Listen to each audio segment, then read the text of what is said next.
Une belle journée de printemps. C'était l'une de ces journées où le soleil semblait rire avec les nuages, où chaque brin d'herbe chantait l'arrivée des vacances. Le printemps battait son plein, et dans les rues du quartier, l'air sentait la liberté et les fraises des champs. Micah Boy, fidèle à lui-même, parcourait les rues avec son vélo rouge pétaradant, bricolé par lui-même, un sac banane autour de la taille, et toujours le cœur grand ouvert. Ce matin-là, il avait réglé une dispute entre ses deux amis Tom et Jules. Tous deux avaient acheté exactement le même casque de vélo, bleu vif avec des éclairs jaunes sur les côtés. Et comme chaque fois qu'ils posaient leur vélo au parc, ils se disputaient pour savoir à qui appartenait lequel. Micah Boy les avait observés un moment, en silence, puis s'était approché, un sourire tranquille aux lèvres. « J'ai remarqué que vos casques ne sont pas identifiés, dit-il calmement. J'ai peut-être une solution. » Il sortit de la poche de son pantalon un marqueur feutre noir. « Alors, lequel est le tien, Tom? Et toi, Jules? On va écrire vos noms dessus. » Problème réglé. Les deux garçons hochèrent la tête, un peu gênés, mais soulagés. Et Micah, sans attendre de merci, s'éloigna, son sac rebondissant sur sa hanche, comme un tambour qui bat le rythme de ses bonnes actions. Le cœur sur le chemin. Sur le chemin de retour, Micah croisa Madame Rose, qui arrosait ses tulipes avec un arrosoir rose à pois blancs. « Bonjour Madame Rose. Et Zéphyr? Il va bien? » demanda Micah avec gentillesse. Madame Rose leva les yeux et lui sourit tendrement. « Merci de ton attention, Micah Boy. »« Oui, il va très bien. Il ronronne depuis ce matin sur mon coussin en tricot. »« C'est une bonne nouvelle, dit Micah. Je suis content. » Il repartit sans s'attarder, saluant d'un geste les oiseaux, les feuilles qui bougeaient au vent, les petits riens de la vie. Mais en tournant le coin de la rue, une chose étrange attira son regard. Une fumée grise sortait de la fenêtre de la maison du bon vieux Léo. L'incident du grille-pain. Ni une, ni deux, Micah courut jusqu'à la porte, grimpa les 3 marches de bois d'un bond, et frappa avec force. « Monsieur Léo? Tout va bien? » Aucune réponse. Il ouvrit la porte, entrée toujours déverrouillée, et grimpa les escaliers. Là-haut, dans sa petite cuisine, Léo était penché au-dessus de son balcon, arrosant fièrement ses rangées de tomates et de basilic. « Monsieur Léo !» cria Micah. « Il y a de la fumée. »« Aïe !» fit Léo en se retournant. « Ah, mince alors !» Il avait oublié ses rôtis dans le grille-pain, qu'il avait réglé trop haut. Les tranches de pain étaient noircies, et l'odeur avait envahi l'appartement. Micah réagit aussitôt. Il débrancha l'appareil, ouvrit les fenêtres, et ventila la pièce avec un vieux torchon. Puis, dans un élan de tendresse, il attrapa 2 nouvelles tranches de pain, les glissa doucement dans le grille-pain, et les fit dorer juste comme il faut. Il sortit un pot de confiture aux fraises de l'armoire, une confiture faite maison par Madame Rose et offerte à Léo l'année précédente. Il tartina les rôtis et les tendit au vieil homme. « Voilà, Monsieur Léo. Le déjeuner est sauvé. » Léo prit les tartines avec émotion. Son regard s'humidifia. « Merci, mon garçon. Ma Lucienne aurait été fière de toi. Elle adorait les rôtis à la fraise. » Il regarda un portrait encadré sur le mur. Une femme douce y souriait. Micah Boy ne dit rien. Il posa une main sur l'épaule de Léo, un simple geste qui parlait mieux que 1000 mots. Une rencontre inattendue. Alors qu'il repartait vers chez lui, Micah sentit quelque chose lui chatouiller le cœur. Il avait aidé 3 personnes aujourd'hui, mais il avait l'impression que ce n'était pas terminé. Quand il tourna le coin de la rue principale, il aperçut un petit garçon qu'il ne connaissait pas.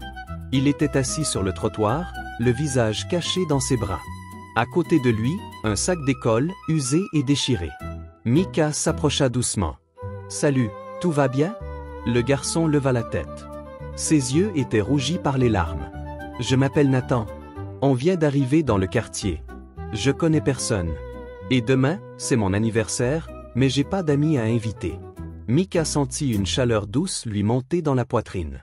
Il s'accroupit, posa son sac à côté de lui. « Tu sais quoi, Nathan? Demain, c'est toi la star. Et moi, j'ai plein d'amis. Si tu veux, je les invite. Et on fait la fête tous ensemble. » « Vraiment? Mais t'es sûr? » Micah sourit. « Tu vas voir. Ce sera un anniversaire inoubliable. L'organisation d'un miracle. » Le soir venu, après avoir raconté sa journée à sa maman, qui lui lança comme toujours, « Tu as encore sauvé le quartier, champion. » Micah se mit au travail. Il passa des coups de fil, écrivit des invitations à la main, courut voir Madame Rose pour des ballons, Léo pour une vieille nappe à carreaux, et Jules pour emprunter sa machine à bulles. Tom offrit ses biscuits faits maison, et Jade prépara une chanson surprise. Mika passa une partie de la nuit à dessiner des panneaux, à fabriquer une guirlande avec des bouts de tissu, et à bricoler un gâteau en carton géant décoré de bonbons. Il ne dormit presque pas, mais il s'en fichait. Il pensait à Nathan, à ses yeux tristes, et au sourire qu'il aurait demain. Le jour de la fête, le soleil se leva comme un grand projecteur, éclairant chaque recoin du quartier. L'air avait cette odeur fraîche de rosée et de pain chaud qui donne envie de sourire avant même de sortir du lit. Mika Boy n'avait dormi que quelques heures, mais il bondit dessous sa couette comme si on avait sonné le départ d'une course. Dans la cour derrière la maison de Madame Rose, tout était prêt. La vieille nappe à carreaux de Léo recouvrait la grande table, décorée de biscuits, de jus de fruits et de petits cornets remplis de bonbons colorés. Les guirlandes en tissu que Mika avait bricolées pendaient d'un arbre à l'autre, et des ballons flottaient paresseusement dans la brise. La machine à bulles de Jules commença à souffler ses sphères irisées qui dansaient au soleil. On aurait dit que l'air lui-même voulait participer à la fête. L'arrivée de Nathan. Nathan arriva, timidement, tenant la main de sa maman. Ses yeux s'écarquillèrent devant le décor. Pour moi ? Demanda-t-il d'une voix tremblante. Mika s'approcha et lui tendit un chapeau de fête. Bien sûr que c'est pour toi. Aujourd'hui, tu es le roi. Nathan. Derrière lui, tous les enfants du quartier apparurent, chacun criant en chœur. Joyeux anniversaire. Le visage de Nathan s'illumina comme un feu d'artifice. Ses yeux, encore humides, brillaient maintenant de bonheur. Les jeux commencent. On commença par un jeu de relais avec des cuillères et des œufs durs. Jade tomba au sol en éclatant de rire, Tom tenta de tricher en mettant l'œuf dans sa poche, et même Madame Rose participa, son arrosoir à la main comme bâton de relais improvisé. Puis vint la chasse au trésor. Mika avait caché des petits sachets de surprise un peu partout, derrière les pots de fleurs, sous les bancs, et même suspendus dans les branches basses du cerisier. Nathan, aidé par Jules, trouva le trésor le plus convoité, un petit avion en bois que Mika avait fabriqué lui-même. Le moment magique. Alors que le soleil commençait à descendre, Mika fit signe à Jade. Elle s'installa au centre, une guitare entre les mains, et entonna une chanson qu'elle avait composée pour Nathan. Sa voix claire flottait dans l'air comme un papillon. Pendant ce temps, Mika sortit le gâteau en carton qu'il avait décoré de vrais bonbons. Nathan éclata de rire en découvrant la supercherie, mais son rire se transforma en émerveillement quand Mika apporta un vrai gâteau au chocolat, préparé en cachette par la maman de Nathan.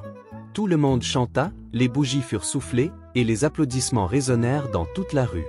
À la fin de la journée, Nathan prit Mika à part. « Je crois que je n'oublierai jamais aujourd'hui, dit-il doucement. » Mika posa une main amicale sur son épaule. « C'est juste le début, Nathan.